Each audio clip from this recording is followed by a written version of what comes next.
خواتین و حضرات، اگر آپ نے ابھی تک ہمارا نیا چینل ناولستان سبسکرائب نہیں کیا تو اسے سبسکرائب کر لیں۔ وہاں ملیں گے آپ کو اسلامی اور تاریخی ناولز۔ چینل کا لنک ڈسکرپشن میں موجود ہے۔ دیکھتے رہیے ناولستان اور اردو داستان۔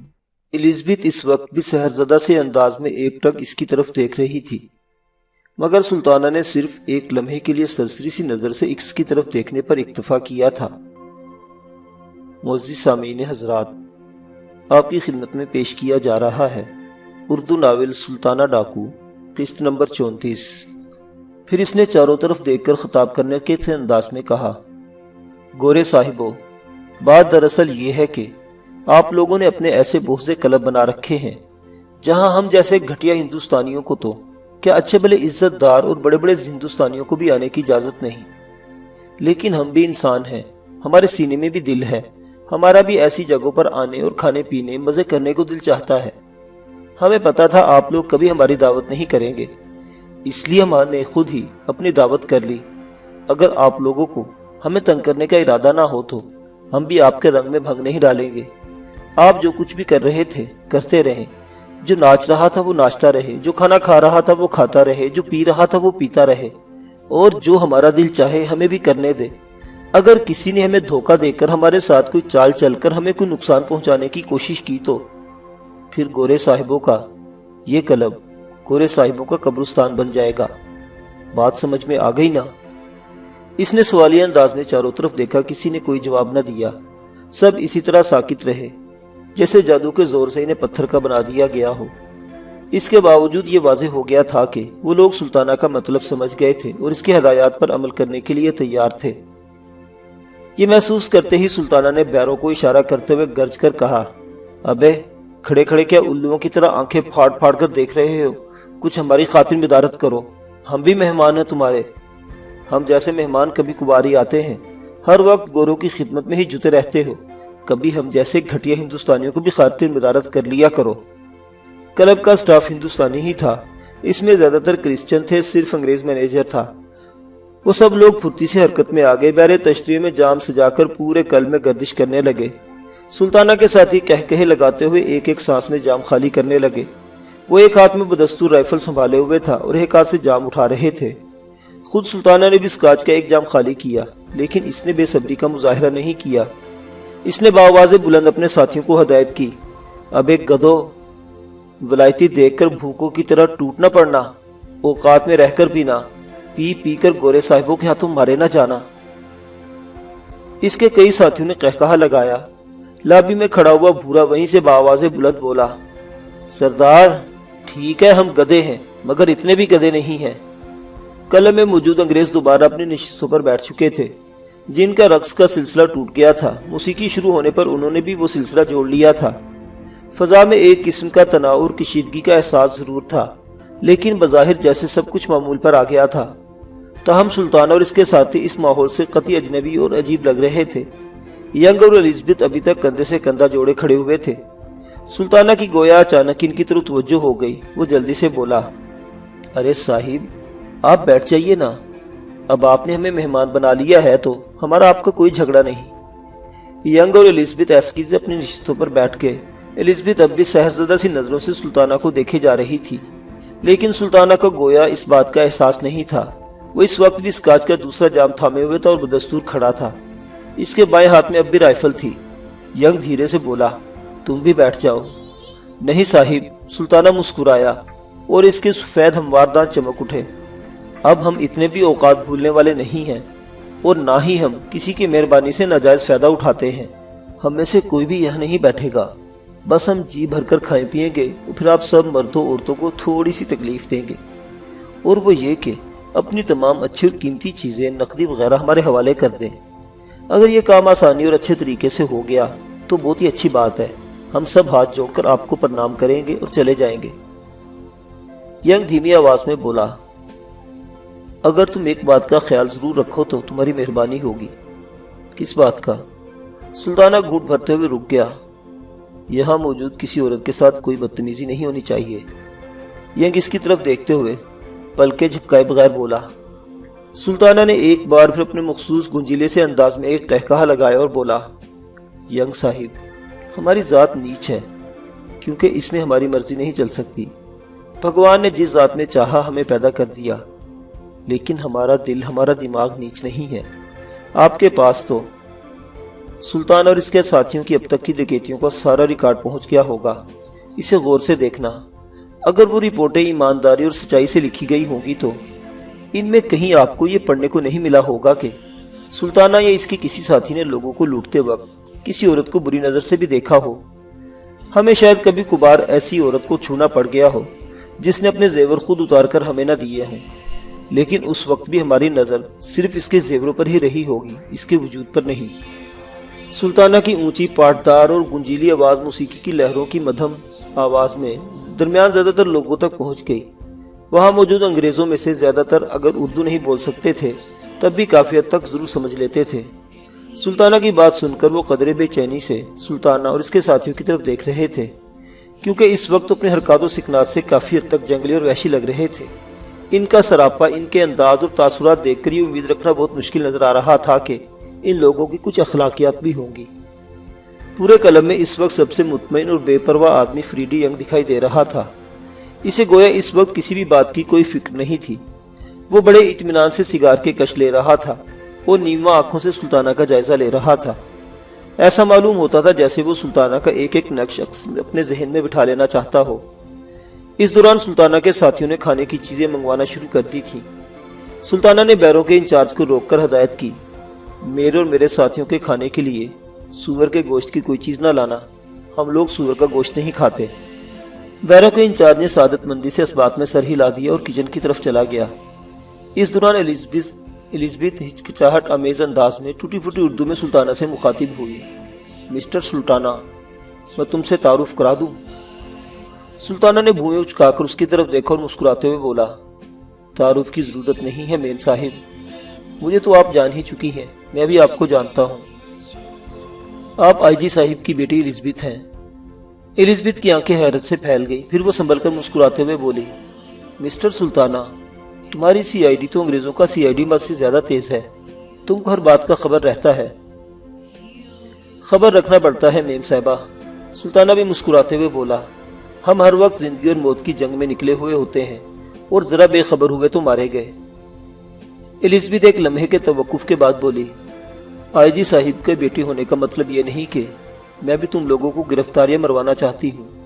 قانون کے ساتھ تمہارا جو جنگ چل رہا ہے وہ تم جانو اور قانون جانے، میں تو بس تمہارا ایک بہت لمبا انٹرویو لینا چاہتی ہوں۔ انٹرویو؟ سلطانہ کی پیشانی پر شکنیں نمودار ہو گئی، وہ کیا ہوتا ہے میم صاحب؟ بھائی وہ میں تم سے کافی حد تک، کافی دیر تک بات چیت کرنا چاہتی ہوں، میں تم سے بات پوچھنا چاہتی ہوں، تمہاری زندگی کی کہانی سننا چاہتا ہوں۔ الزبتھ نے وضاحت کی، ارے چھوڑے میم صاحب، اب باتوں کا سمے گزر گیا، میری زندگی کی کہانی اب تو میری موت ہی سنائے گی۔ الزبتھ ایک بار پھر حیرت سے آنکھیں پھیلائے اس کی طرف دیکھتی رہ گئی۔ اسے سلطانہ سے ایسی فلسفیانہ سی گفتگو کی ہرگز توقع نہیں تھی۔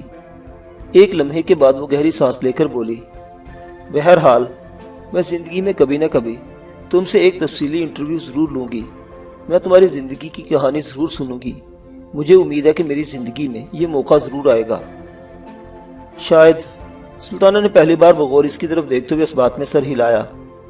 چند منٹ بعد سلطانہ اور اس کے ساتھیوں نے کھانے پینے کا سلسلہ ختم کر دیا اور میزوں سے صاف ستھرے میز پوش اٹھا کر منہ ہاتھ اچھی طرح صاف کر لیے۔ پھر سلطانہ نے اعلان کرنے کے سے انداز میں کہا، جتنے بھی مرد اور عورتیں یہاں موجود ہیں ان میں سے جس کے پاس بھی جتنی رقم ہے، جس نے جو زیور پہنا ہوا ہے، وہ سب نکال کر میزوں پر رکھ دے۔ آپ بڑے لوگ ہیں، عزت دار لوگ ہیں، ہمارے حاکم ہیں، ہم نہیں چاہتے کہ ہمیں آپ کی جیبوں میں، آپ کے کپڑوں میں ہاتھ ڈالنے پڑے، آپ کے ساتھ کھینچا تانی یا ہاتھا پائی کرنی پڑے، کسی کو دو چار ہاتھ رسید کرنے پڑے یا کسی کو اگلی مارنی پڑے، لیکن اگر ہمیں شک ہو گیا کہ کسی نے کوئی چیز چھپانے کی کوشش کی ہے تو پھر ہمیں ایسا ہی کرنا پڑے گا۔ چند ہی لمحوں میں کئی میزوں پر چیزوں اور نقدی کی چھوٹی چھوٹی ڈھیریاں لگ گئی۔ سلطانہ کے دو ساتھیوں نے وہ سب چیزیں دو تھیلوں میں ڈال لی۔ ان میں سے ایک ینگ کی میز کے قریب آیا۔ ینگ کی جیب میں صرف 20 روپے اور چند سکے تھے، اس نے وہ نکال کر میز پر رکھ دیے۔ الزبتھ کے پرس میں اس سے زیادہ کہیں رقم تھی، اس نے وہ نکال کر رکھ دی۔ اس کے علاوہ سونے کی ایک موٹی چین اور قیمتی گھڑی پہنے ہوئے تھی جس میں ننھے ننھے ہیرے جڑے تھے۔ اس نے وہ دونوں چیزیں اتار کر میز پر رکھ دی۔ ینگ کی بیلٹ میں سرکاری ریوالور بھی موجود تھا اور اسے اس بات پر حیرت تھی کہ سلطانہ نے آتے ہی اس سے ریوالور طلب نہیں کیا تھا۔ اب اس نے نقدی کے ساتھ ریوالور بھی نکال کر میز پر رکھ دیا۔ سلطانہ ریوالور کی طرف دیکھتے ہوئے مسکرا دیا اور بولا، ڈی ایس پی صاحب، مجھے خوشی ہے کہ آپ نے اس ریوالور کو استعمال کرنے کی کوشش نہیں کی۔ مجھے معلوم ہے کہ اس کا نتیجہ خونریزی کی صورت میں نکلتا۔ شاید میرے ساتھ دوسرے بھی کئی بے قصور لوگ مارے جاتے، میرے سوا یہاں سب نہتے ہیں۔ مجھے یہ بھی معلوم ہے کہ تم نے جان بوجھ کے مجھ سے ریوالور نہیں لیا۔ تم یہی دیکھنا چاہتے تھے کہ میں اسے استعمال کرتا ہوں یا نہیں۔ تم بات چاہے کسی سے بھی کر رہے ہو، لیکن حقیقت میں تمہاری نظر ایک لمحے کے لیے مجھ سے نہیں ہٹی، ینگ نے ٹھہرے ٹھہرے لہجے میں کہا۔ سلطانہ نے خوش دلی سے ایک بلند آہنگ قہقہا لگایا اور ینگ کا کندھا تھپک کر بولا، آدمی آپ سمجھدار ہیں ینگ صاحب، آپ کی طرف سے مجھے واقعی بہت ہوشیار رہنا پڑے گا۔ مجرم چاہے کتنا ہی ہوشیار رہے، جیت آخر ایک نہ ایک دن قانون ہی کی ہوتی ہے۔ ینگ اس کی آنکھوں میں آنکھیں ڈال کر اعتماد سے بولا، خیر میرے اور آپ کے معاملے میں تو یہ آنے والا وقت ہی بتائے گا، سلطانہ نے بے پرواہی سے کہا۔ پھر وہ میز سے اس کی رقم اٹھا کر دیکھتے ہوئے بولا، صرف 20 روپے؟ آپ تو کچھ غریب سے آدمی ہیں ڈی ایس پی صاحب، اتنے اچھے قلم میں اتنے پیسوں میں تو شاید 2 آدمیوں کو پینے پلانے اور کھانے وغیرہ کا بل ادا کرنا بھی مشکل ہوتا ہوگا۔ ہمیں کسی بھی شہر میں جم خانہ قلم میں بل ادا نہیں کرنا پڑتا، ہم بل پر صرف دستخط کرتے ہیں، پیسے ہماری تنخواہ میں سے کٹ جاتے ہیں اور وہ بہت معمولی ہوتے ہیں، کیونکہ ان کلبوں میں ہمارے لیے ہر چیز کی قیمت رعایتی ہوتی ہے۔ ینگ نے قدرے تفصیل سے جواب دیا، میری جیب میں 20 روپے ہونا بھی غنیمت ہے، کیونکہ میں ایک دیانتدار پولیس افیسر ہوں، میں تیرتھ سنگھ نہیں ہوں۔ سلطانہ مسکرایا، پھر تو مجھے آپ سے اور بھی زیادہ ہوشیار رہنا پڑے گا، اس نے کہا اور ینگ کے ریوالور کا چیمبر کھول کر گولیاں نکال کر اپنے ساتھی کے تھیلے میں ڈال دی۔ ریوالور اس نے ینگ کے سامنے رکھ دیا۔ اس کے ساتھی نے الزبتھ کی چین اور رقم بھی تھیلے میں ڈال لی۔